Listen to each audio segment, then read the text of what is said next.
ગીર સોમનાથ જિલ્લાના કોડીનાર સોમનાથ ફોર્ટેક હાઈવે પર પેઢાવાડા ગામ નજીક કાર ચાલકને અકસ્માત નડ્યો છે।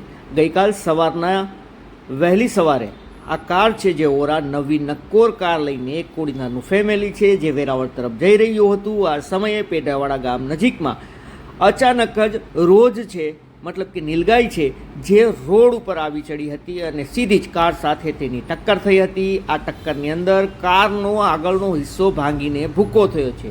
જો કે કારમાં સવાર 5 લોકોનો ચમત્કારિક બચાવ થયો છે, પરંતુ કારમાં ડેમેજ થયો છે। નવી નક્કોર આ ઓરા કાર છે જેનો આગળનો મોરો ભાંગીને ભૂકો થયો છે, પરંતુ સવાલ એ છે કે આ જવાબદારી કોની? અહીંયાની હાઈવે ઓથોરિટીની કે સરકારની? કારણ કે અવારનવાર આવા જાનવરો છે જે હાઈવે ઉપર આવી ચડે છે અને તેનો ભોગ છે તે આવા નિર્દોષ લોકો બને છે, જે લોકો મોટો ટોલ આપીને આ રોડ ઉપરથી પસાર થતા હોય છે। દોસ્તો, તમામ ખબરો જોવા પેજને ફોલો કરો, ચેનલ સબસ્ક્રાઈબ કરો। ધન્યવાદ।